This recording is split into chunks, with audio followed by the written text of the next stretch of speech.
Assalamualaikum warahmatullahi wabarakatuh. Kami dari kelompok 2 dengan judul presentasi efisiensi dengan anggota saya sendiri Fakri Amanda Sutra, yang kedua Alaida Variatus, yang ketiga Dwi Wulan Anggraini, yang keempat Modima Alia Malika, yang kelima Nanda Ayu Rosidah, dan keenam Salsabila Putri Heri. Next. Ekonomi positif dan normatif. Ekonomi positif adalah pendekatan ilmiah untuk analisis yang menetapkan hubungan sebab akibat di antara variabel ekonomi. Pendekatan ini digunakan untuk mengetahui kebenaran berdasarkan fakta. Misalnya, analisis positif tentang dampak subsidi pangan bagi masyarakat berpenghasilan rendah dapat digunakan untuk memperkirakan pengaruh subsidi terhadap harga pangan dan kuantitas yang tersedia bagi penerimanya. Yang kedua yaitu pendekatan ekonomi yang dirancang untuk merumuskan cara tentang apa yang pendekatan ekonomi ini mempelajari perilaku ekonomi yang terjadi dan mencoba memberikan penilaian baik atau buruk berdasarkan perkiraan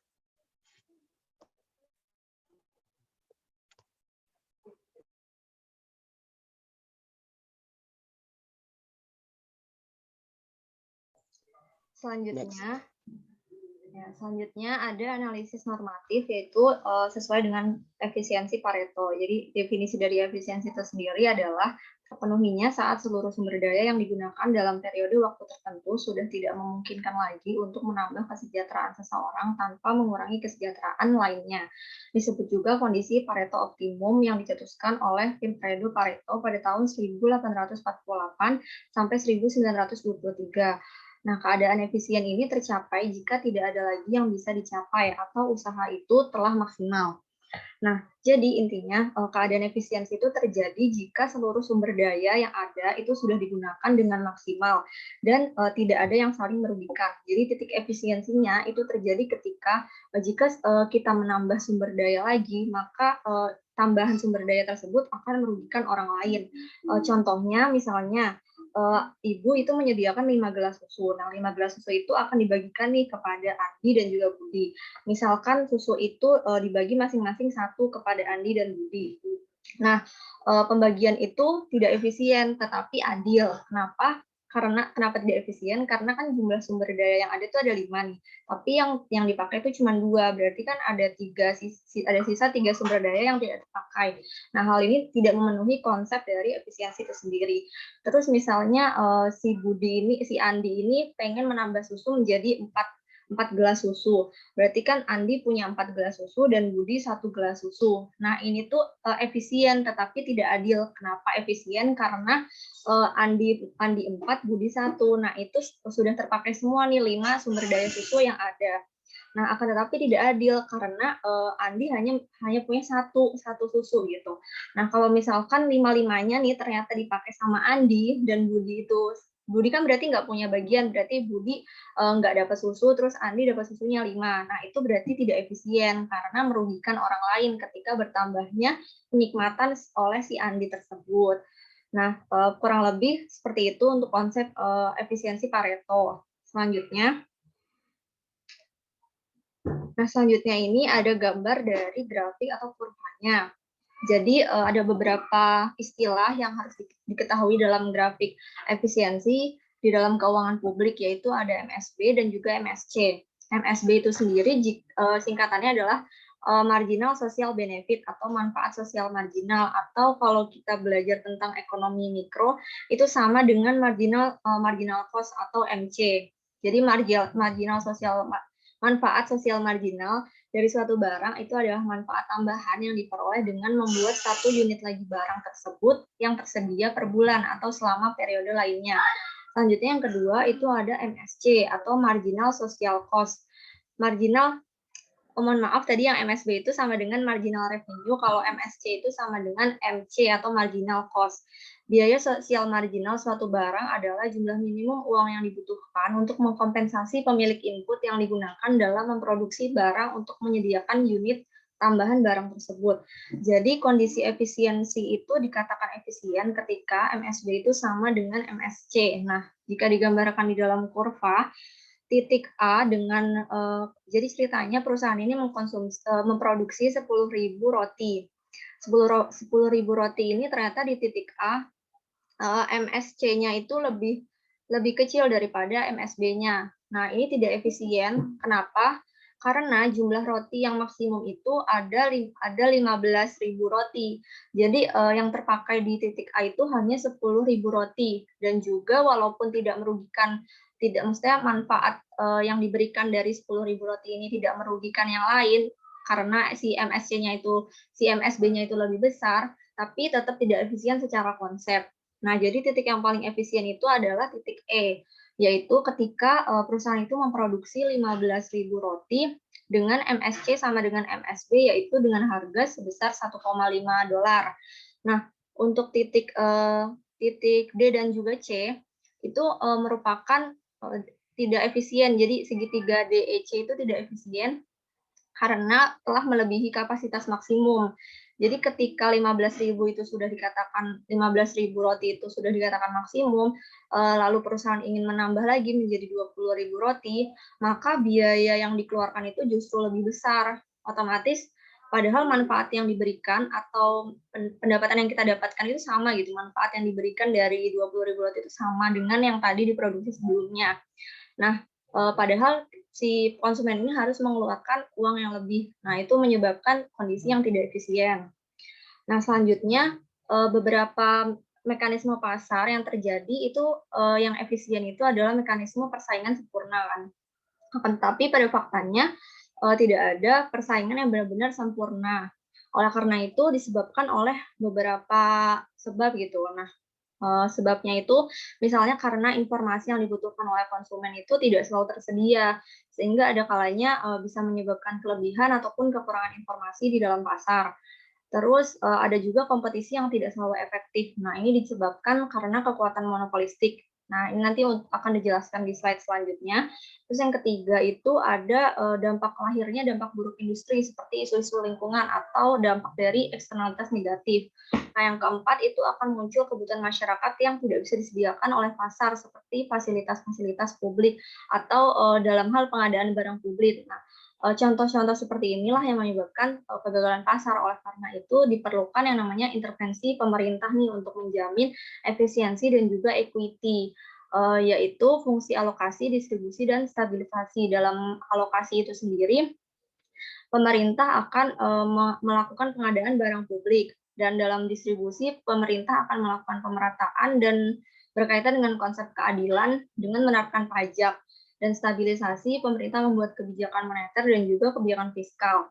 Nah, jadi intinya kalau kita mau menerapkan keadilan dan juga efisiensi itu tidak bisa berjalan beriringan gitu. Pasti ada yang adil tapi tidak efisien, atau efisien tapi tidak adil begitu.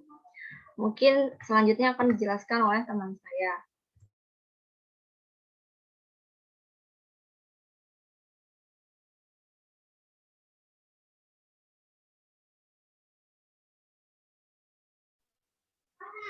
Selanjutnya, sistem pasar persaingan sempurna ada jika seluruh sumber daya dimiliki secara pribadi. Seluruh transaksi berlangsung di pasar dan dalam setiap pasar terdapat banyak penjual bersaing menawarkan barang kepada banyak pembeli. Tidak ada pihak, baik pembeli maupun penjual, yang bisa memanipulasi harga.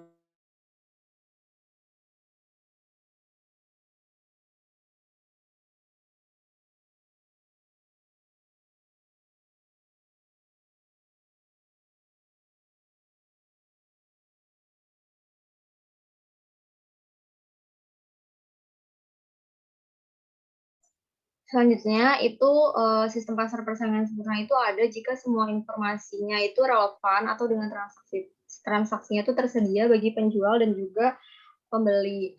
dan sumber dayanya itu bersifat mobile atau bisa dengan bebas dipergunakan oleh perusahaan manapun.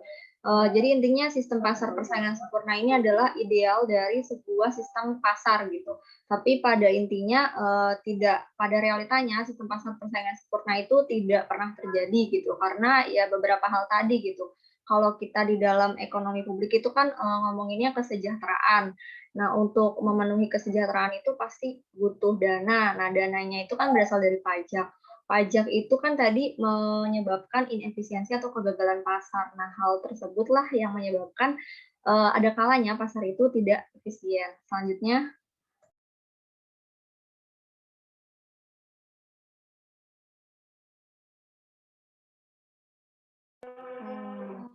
Selanjutnya, inefisiensi disebabkan karena sebelum itu inefisiensi sendiri itu bisa terjadi di pasar kompetitif. Jadi biasanya harga tidak selalu sepenuhnya mencerminkan manfaat sosial marginal atau biaya keluaran sosial. Nah, penyebab terjadinya inefisiensi ini disebabkan karena 3. Yang pertama itu karena kekuatan monopolistik. Perusahaan monopoli memaksimalkan keuntungan pada tingkat output per bulan atau tahun, di mana pendapatan marginal atau MR sama dengan biaya pribadi marginalnya. Nah, ini tuh untuk memaksimalkan laba. Ketika pendapatan marginal perusahaan monopoli lebih kecil dari harga produk, biaya produksi sosial marginal juga akan lebih rendah dari harganya. Nah, efisiensi dapat dicapai dengan memaksa perusahaan monopoli untuk meningkatkan output sampai harga turun ke tingkat yang sama dengan biaya sosial marginalnya. Nah, selanjutnya itu ada pajak. Nah, fungsi pajak ini tuh nggak selalu menguntungkan gitu. Fungsi penawaran sebelum dikenakan pajak, misalnya P sama dengan FQ. Dan fungsi penawaran setelah dikenakan pajak jadinya naik per unitnya adalah P sama dengan FQ ditambah T. Nah, maka keseimbangan pasarnya adalah dengan memecahkan fungsi persamaan penawaran sebelum setelah dikenakan pajak. Jadi, contoh simpelnya tuh gini. Misalnya, kita biasanya beli permen itu 5, harganya tuh misalnya 7.000 gitu kan. Nah, setelah kita harus bayar pajak, jadinya kan naik nih, misalnya kena pajaknya berapa persen gitu, naik jadi 2.000. Jadi nambah dari 7.000 tambah 2.000. 9.000 harganya, tapi tetap dapat permen yang sama, tetap dapat 5 permen. Jadi kan kayak jadi itu kayak rugi kan, pembeli itu jadi rugi dan itu nggak efisien gitu. Nah, program pengeluaran pemerintah dapat memberikan manfaat bersih kepada warga negara secara agregat hanya ketika manfaat sosial marginal dari pengeluaran tambahan melebihi pendapatan pajak yang dikumpulkan dan nilai dolar dari kerugian efisiensi atau beban berlebihan di pasar yang terjadi sebagai akibat dari distorsi dalam pilihan yang disebabkan oleh pajak. Nah, selanjutnya ada subsidi. Nah, subsidi adalah bantuan yang diberikan pemerintah kepada produsen terhadap produk yang dihasilkan atau yang dipasarkan, sehingga harga yang berlaku di pasar lebih rendah sesuai dengan keinginan pemerintah dan daya beli masyarakatnya tuh meningkat gitu kan. Tapi nggak selamanya subsidi ini baik gitu loh. Pajak kan dapat mengganggu efisiensi. Nah, subsidi ini juga bisa mengganggu efisiensi. Misalnya gini, pemerintah menjamin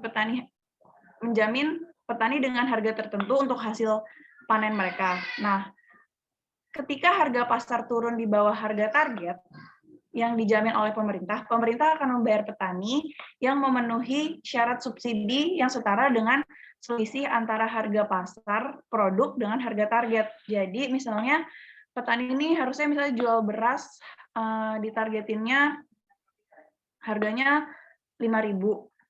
Tapi kan petani nggak bisa jual 5.000 karena disubsidiin, misalnya dia disubsidiin sama pemerintah 2.000 gitu.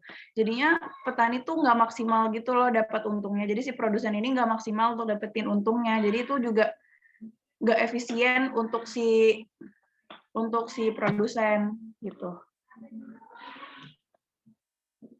Lanjut ke slide selanjutnya.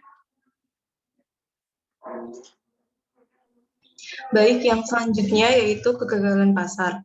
Bentuk kegagalan pasar berikut untuk mencapai hasil yang efisien biasanya digunakan sebagai dasar untuk merekomendasikan intervensi pemerintah di pasar atau penyedia layanan pemerintah. Yang pertama yaitu kekuatan monopoli di pasar. Ketika pasar didominasi oleh hanya beberapa perusahaan atau oleh satu perusahaan, maka terdapat potensi untuk menjalankan kekuasaan monopoli. Nah, jika terjadi kekuasaan monopoli di suatu pasar, maka hanya terdapat satu kekuatan atau kekuasaan pihak yang menguasai pasar dan mendominasi terjadinya transaksi ekonomi. Apabila barang dan jasa yang dibutuhkan tidak ada yang menyerupai atau menggantikan barang atau jasa tersebut, maka kondisi pasar yang dikuasai oleh satu penjual akan terus berlangsung. Yang kedua yaitu pengaruh transaksi pasar pada pihak ketiga selain pembeli dan penjual. Ketika transaksi pasar mengakibatkan dampak yang merusak atau menguntungkan pihak ketiga yang tidak berpartisipasi dalam keputusan tersebut, hasilnya akan terjadi inefisiensi.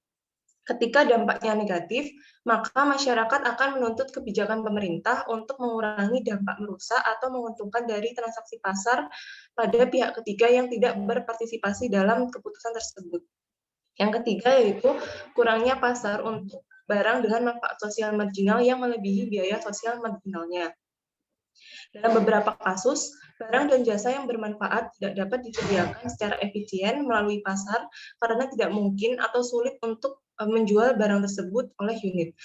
Manfaat barang semacam ini hanya dapat dibagikan, sehingga barang-barang ini disebut barang publik untuk membedakannya dari barang pribadi yang dikonsumsi oleh individu atau perorangan dan yang manfaatnya tidak dibagi dengan orang lain yang tidak melakukan pembelian. Karakteristik yang membedakan barang publik dengan barang individu yaitu sejumlah barang tersebut dapat dinikmati oleh konsumen tambahan tanpa mengurangi manfaat bagi konsumen yang ada. Yang keempat yaitu informasi yang tidak lengkap. Pemerintah sering dituntut untuk campur tangan atau turun langsung ke pasar karena masih kurang lengkapnya informasi tentang risiko membeli produk tertentu atau bekerja dalam pekerjaan tertentu. Misalnya pemerintah diandalkan untuk menguji obat terbaru dan mencegah penjualan produk berbahaya. Pemerintah juga diandalkan untuk menetapkan SOP atau standar keselamatan di tempat kerja. Yang terakhir yaitu stabilisasi ekonomi. Adanya ketidaksempurnaan pasar seperti upah yang turun drastis akan berdampak menimbulkan pengangguran yang berlebihan. Hal ini terjadi sebagai respon penurunan terhadap permintaan agregat. Next. Untuk yang selanjutnya yaitu equity versus efisiensi. Tadi juga sebelumnya telah disebutkan bagaimana kaitannya antara efisiensi dan juga equity ataupun keadilan. Jadi efisiensi itu dipandang bukan satu-satunya kriteria yang digunakan untuk mengevaluasi alokasi sumber daya atau pendapatan. Jadi banyak juga yang berpendapat bahwa dalam alokasi sumber daya, sisi keadilan atau equity ini juga harus diperhitungkan atau harus dilihat. Nah, tetapi masalahnya terdapat banyak perbedaan pandangan mengenai keadilan. Jadi ada dilema dalam mendefinisikan ataupun mengukur keadilan itu sendiri. Di sini terdapat beberapa konsep keadilan. Untuk mengukur keadilan, yang pertama yaitu konsep keadilan horizontal, di mana diasumsikan bahwa setiap orang itu memiliki kapasitas yang sama untuk menikmati pendapatan atau paling tidak kapasitasnya itu berada dalam suatu interval tertentu. Jadi contohnya itu setiap orang itu akan ditarik pajak dengan jumlah yang sama dan pemerintah itu nantinya akan menyediakan sejumlah barang publik yang sama pula. Jadi setiap orang yang membayar pajak yang sama akan menerima dengan jumlah yang sama juga. Nah, tapi permasalahannya dalam suatu perekonomian itu tidak hanya sekedar persoalan pendapatan. Jadi maksudnya adalah ada hal-hal lain yang sebenarnya harus diperhatikan seperti halnya kekayaan, jumlah anggota keluarga, umur, terus juga kondisi khusus lainnya yang mana ketika memang unsur-unsur itu dipertimbangkan pada akhirnya itu akan menyebabkan konsep adil yang sebenarnya itu tidak terwujud. Lalu yang kedua, itu adalah konsep keadilan vertikal, di mana keadilan itu berarti memperlakukan setiap orang berbeda disesuaikan dengan kondisinya masing-masing. Nah, tetapi kesulitan ataupun masalah dalam menerapkan konsep keadilan vertikal ini itu adalah bagaimana kebijakan publik itu dapat menetapkan dasar yang dapat dijadikan pedoman bagi pengukuran ketidaksamaan kondisi dari seseorang. Karena adil ini sendiri diukurnya atau diukurnya berdasarkan dengan kondisinya atau disesuaikan dengan kondisinya. Sedangkan untuk mengukur kondisi yang untuk menjadi atau membuat pedoman untuk mengukur kondisi itu sendiri itu sulit.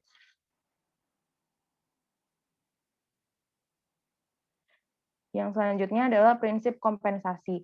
Nah, adanya ketidakmampuan untuk membandingkan utilitas dari setiap orang itu menyebabkan suatu keputusan atau perubahan kebijakan sangat sulit untuk dibuat tanpa mengakibatkan adanya pihak-pihak yang diuntungkan dan dirugikan. Jadi, upaya untuk menginterpretasikan keadilan jatuh pada konsep prinsip kompensasi. Nah, di mana dalam prinsip ini keadilan itu diterjemahkan sebagai optimalisasi Pareto yang menyatakan bahwa tidak mungkin merubah kondisi seseorang menjadi lebih baik tanpa menyebabkan kondisi orang lain sebaliknya atau menjadi lebih buruk. Nah, dalam konsep ini akan tercipta peraturan atau kebijakan yang mau tidak mau akan terdapat pihak yang menang dan juga ada pihak yang kalah. Contohnya itu, pajak itu harus dibayar oleh beberapa orang agar barang publik dapat dibeli dan manfaat ini bertambah kepada orang lain. Artinya di sini ada pihak yang diuntungkan dan juga ada pihak yang dirugikan. Sekian presentasi dari kelompok kami. Terima kasih. Wassalamualaikum warahmatullahi wabarakatuh.